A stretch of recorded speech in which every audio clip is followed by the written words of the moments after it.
السلام علیکم ورحمۃ اللہ وبرکاتہ نحمدہ ونصلی علی رسولہ الکریم اما بعد۔ امید کرتے ہیں کہ آپ تمام سسٹرز خیر و عافیت سے ہوں گی اور ایمان کی بہترین حالت میں ہوں گی۔ اللہ رب العزت سے دعا ہے کہ آپ کی طرف ہر شر بڑھنے والے کو خیر میں بدل دے، آمین۔ آپ سب کے لیے بہت زیادہ آسانیاں فرمائیں، آمین۔ اور جس سفر پہ آپ گامزن ہیں اللہ رب العزت اس کو پایہ تکمیل تک پہنچائے اور بعمل بنائے، آمین۔ اور جو بہنیں ابھی تک لیسن سنانا شروع نہیں کیا انہوں نے، تو اللہ تعالیٰ ان کو بھی ہمت اور توفیق عطا فرمائے، آمین آمین۔ تو آئیے آج کا لیسن سٹارٹ کرتے ہیں۔ ہم لوگ سورۃ البقرہ سٹارٹ کر چکے تھے اور الف لام میم کا جو الف لام میم کے بارے میں جو کچھ احادیث سے ملتا ہے اور جو کچھ اقوال ملتے ہیں وہ ہم پڑھ چکے۔ تو آج انشاءاللہ العزیز سورۃ البقرہ کی آیت نمبر 2 پڑھیں گے۔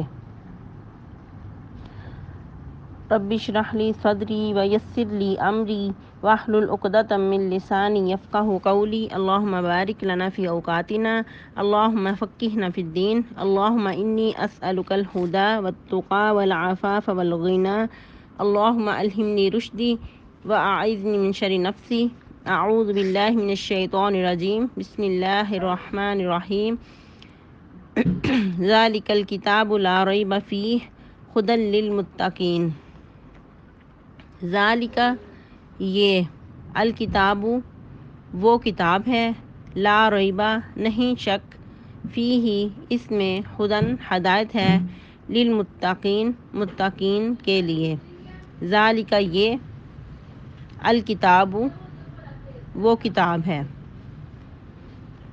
الکتاب خاص کتاب کے لیے آتا ہے، اسپیشلی قرآن مجید کے لیے، ورنہ عام جو بکس ہوتی ہیں ان کو کتاب کہا جاتا ہے۔ الکتاب کہ یہ تمام کی تمام کتاب یا یہ ساری کی ساری کتاب، اور لگانے سے یہ خاص کتاب مراد ہے، یعنی کہ قرآن مجید کلام اللہ فرقان حمید۔ لا نہیں، ریب شک، فیہ اس میں، ھدی ہدایت ہے، للمتقین متقین کے لیے۔ لام زیر لام لل جو ہے لیے واسطے کے لیے آتا ہے، متقین کے لیے یا واسطے متقین کے۔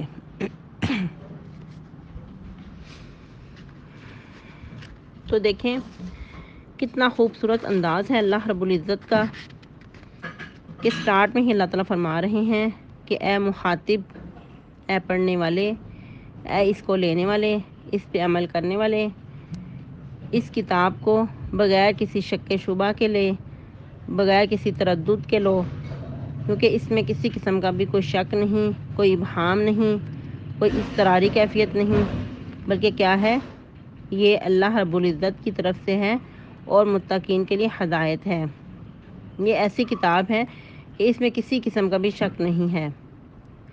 شک سے مراد کیا کہ کوئی ابہام نہیں، یہ کسی قسم کا شک نہیں، بلکہ اللہ رب العالمین کی طرف سے نازل کی گئی ہے۔ جس طرح کہ 21واں پارہ اور سورہ سجدہ میں بھی اللہ رب العزت آیت نمبر 2 میں فرماتے ہیں تنزیل الکتاب لا ریب فیہ من رب العالمین، یہ اس کتاب کا نازل کیا جانا اللہ رب العالمین کی طرف سے ہے۔ اور پھر کوئی ایسا مصنف نہیں کہ جو اپنی تصنیف کردہ کتاب کے شروع میں اس طرح لکھے 100%، 100% لکھے کہ اے پڑھنے والے، اس میں کسی قسم کا شک نہیں، بلکہ شروع میں ہی وہ لکھ دے گا یا پھر اینڈ پہ وہ لکھ دے گا، اختتام پہ، کہ اگر آپ کو اس میں کوئی شبہ یا کوئی خامی، کوئی کمی نظر آئی تو آپ نے ہمیں انفارم کرنا ہے۔ بلکہ کچھ ایسے الفاظ لکھے جاتے ہیں کہ ہم آپ کے بہت ہی زیادہ شکر گزار ہوں گے۔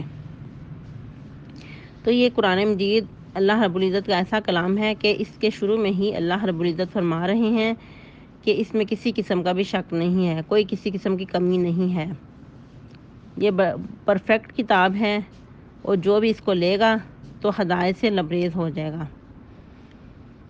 لیکن اس کو دو طرح سے سمجھیں گے، ہدایت کو بھی۔ ہدایت سے مراد رہنمائی بھی ہو سکتی ہے اور علمی ہدایت اور عملی ہدایت۔ لیکن جو متقین ہیں وہ ان کو عملی ہدایت حاصل ہوگی۔ علمی ہدایت تو ہر انسان کو مل سکتی ہے، جس طرح کہ ادھر اللہ رب العزت فرما رہے ہیں ھدی للمتقین، متقین کے لیے ہدایت ہے، متقین کے لیے یہ رہنمائی کرنے والی کتاب ہے۔ ایک اور مقام پہ اللہ رب العزت فرماتے ہیں ھدی للناس، کہ تمام لوگوں کے لیے ہدایت ہے۔ سورہ آل عمران آیت نمبر 4 میں ھدی للناس، کہ تمام انسانیت کے لیے ہدایت ہے۔ اب دیکھیں کہ چھوٹی سی مثال کہ جو غیر مسلم ہیں وہ بھی اس کتاب کو ریسرچ کرتے ہیں، اس کتاب کا مطالعہ کرتے ہیں، لیکن ان کی جو ریسرچ ہے وہ دنیا کی حد تک ہے۔ تو ایسے لوگوں کے لیے کتاب ہدایت کا سبب ہے، لیکن عملی ہدایت نہیں بلکہ علمی ہدایت ہے۔ تو جو متقین شخص ہیں، جو اللہ رب العزت پہ ایمان لانے والے ہیں، وہ اس کتاب کو عملی ہدایت کے لیے، عملی رہنمائی کے لیے لیتے ہیں۔ تو ایسے لوگوں کو پھر کتاب جو ہے وہ ہدایت کا سبب بنا کر، ہدایت کا سبب بن کر تو صراط مستقیم پہ چلا دیتی ہے، اور پھر منزل مقصود تک پہنچا دیتی ہے۔ اور وہ منزل مقصود کیا ہے؟ رب تعالیٰ کی جنت ہے، کہ انسان رب تعالیٰ کی جنتوں کا وارث بن جاتا ہے۔ لیکن تھوڑا سا ادھر اور سمجھنے کی ضرورت ہے کہ متقین کس کو کہا گیا؟ جو تقوی اختیار کرنے والے ہیں۔ تقوی کیا ہے؟ اللہ تعالیٰ سے اس کا خوف کرتے ہوئے ڈرنا، اللہ کا تقوی اختیار کرنا، ہر حال میں ہی اللہ سے ڈرنا، تنہائی میں بھی اور سب کے سامنے بھی، کیونکہ عموماً انسان سب کے سامنے تو بہت اچھا بن جاتا ہے، لیکن انسان کا اصل امتحان تنہائی میں ہوتا ہے کہ تنہائی انسان کی کیسی ہے۔ جس کے اندر رب تعالیٰ کا ڈر، رب تعالیٰ کا خوف، رب تعالیٰ کی خشیت ہوگی، وہ تقوی اختیار کرتے ہوئے تنہائی میں بھی ویسا ہی ہوگا، بلکہ تنہائیاں اس کی زیادہ بہترین ہوں گی، کیونکہ اس کو یقین ہے کہ رب تعالیٰ اس کو دیکھ رہا ہے، اللہ کی ذات جو ہے وہ اس کے سامنے ہے، پھر اس کی تنہائیاں بھی پاک ہوں گی۔ اور جو تقوی ہے اس کا تعلق دل کے ساتھ ہے۔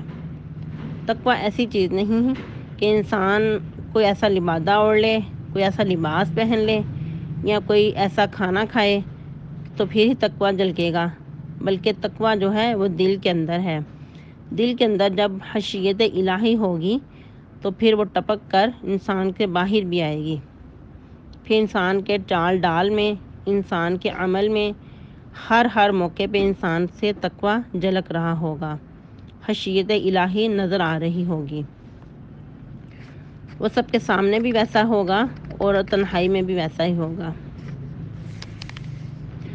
اب ادھر سوال پیدا ہوتا ہے، کچھ لوگ کہتے ہیں کہ قرآن بہت پڑھتے ہیں لیکن ہماری زندگیاں نہیں بدلتی، یا پھر دوسروں کو ٹارچ کیا جاتا ہے کہ دیکھیں ہیں بہت قرآن پڑھنے والے ویسے کیسے ہوتے ہیں۔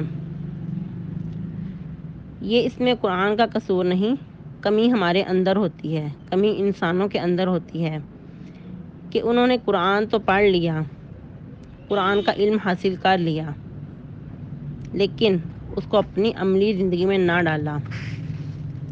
قرآن مجید کا علم حاصل کرنے کے بعد ہمارے اوپر جو ذمہ داری عائد ہوتی ہے وہ ہے عمل کرنے کی ذمہ داری۔ جیسا کہ ابھی ہم بات کر چکے کہ ایسی رہنمائی ہے، اس کی رہنمائی دو طرح سے ہے، ایک علمی اور عملی۔ علمی رہنمائی تو ہمیں حاصل ہو گئی، لیکن جب عمل نہیں کیا تو پھر یہ کتاب ہمارے لیے وبال جان بھی ہو سکتی ہے۔ جس طرح کہ اللہ رب العزت کا ارشاد گرامی ہے نبی رحمت صلی اللہ علیہ وسلم کی زبان مبارک سے کہ اس کتاب کے ذریعے اللہ رب العزت کچھ لوگوں کو بلندیاں عطا کرتے ہیں، اور اس کتاب کے ذریعے ہی کچھ لوگوں کو پستیاں عطا کرتے ہیں، کچھ لوگ پستیوں کی طرف چلے جاتے ہیں۔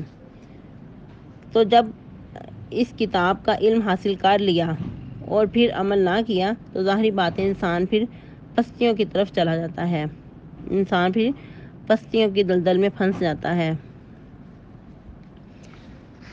تو جو کرنے کا کام ہے وہ یہ ہے کہ کتاب اللہ کا جب علم حاصل کر لیا تو پھر اس پہ عمل بھی کرنا ہوگا۔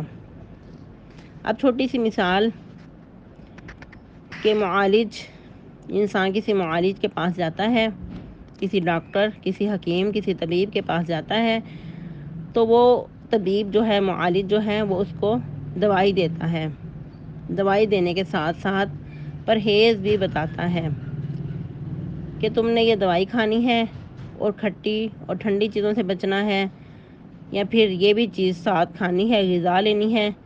انسان دوائی تو کھا لیتا ہے لیکن جب اس کے ساتھ ساتھ پرہیز نہیں کرتا تو پھر اس کو فائدہ نہیں ہوتا۔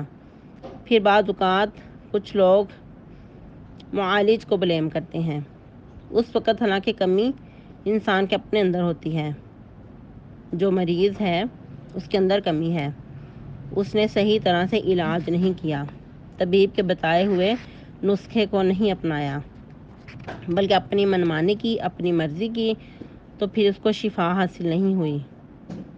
تھوڑا بہت تو فائدہ ہوگا دوائی کا، لیکن جب پرہیز نہیں کیا جائے گا تو پھر اتنا فائدہ نہیں ہوگا، مکمل صحت یاب نہیں ہوگا۔ تو پھر بعض لوگ جا کے معالج کو شکایت کرتے ہیں کہ آپ نے تو بہت اچھی دوائی دی تھی تو لیکن ہم تو ٹھیک نہیں ہوئے، ہم صحت یاب نہیں ہوئے۔ تو یہی مثال ہے کہ جب ہم لوگ کتاب الہی کو پڑھتے ہیں لیکن اس کے ساتھ ساتھ خود کو نہیں سنوارتے، اپنی زندگی کو بدلنے کی کوشش نہیں کرتے، خود کے اندر چینجنگ نہیں لاتے تو پھر کیا ہے کہ ہمارے اندر کمی رہ جاتی ہے۔ جو کتاب ہدایت کا مقصد تھا وہ پھر پورا نہیں ہوتا۔ تو پھر ہم لوگ کہتے ہیں کہ قرآن پڑھتے بھی ہیں بہت لیکن فائدہ نہیں ہوتا، یا پھر بعض اوقات جو پڑھانے والے ہیں ان پہ پھر اعتراض آتے ہیں۔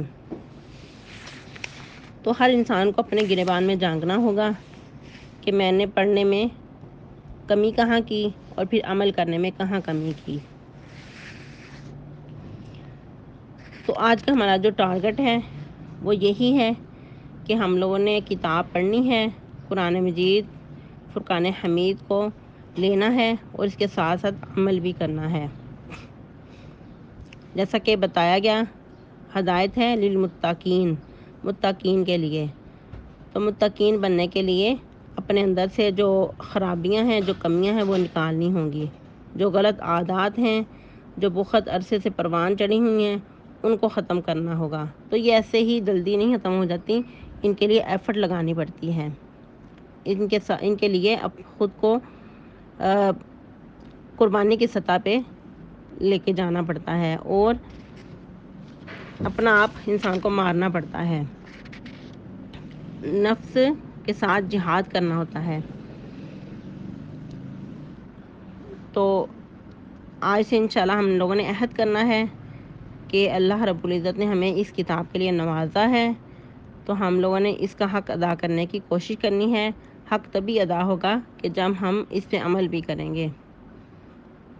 تو آج کے لیے اتنا ہی کافی ہے۔ تو آج جمعرات ہے، کل انشاءاللہ جمعے کو آپ لوگوں کا ٹیسٹ ہوگا سورۃ الفاتحہ کا، آپ لوگوں نے اچھے سے تیاری کرنی ہے اور گھبرانا نہیں، پریشان نہیں ہونا، بہت آسان ٹیسٹ ہوگا کیونکہ تھوڑا سا آپ لوگوں کا لیسن ہے سورۃ الفاتحہ کا۔ امید ہے کہ آپ لوگوں نے بار بار اس کو ریوائز کیا ہوگا، جو آپ لوگوں نے نوٹس بنائے ہوں گے تو نوٹس اگر آپ لوگوں کے پاس موجود ہیں تو پھر انشاءاللہ مشکل پیش نہیں آئے گی، ٹیسٹ کی تیاری آسانی سے ہو جائے گی۔ اللہ رب العزت آپ سب کا حامی و ناصر ہو، آمین۔ السلام علیکم ورحمۃ اللہ وبرکاتہ۔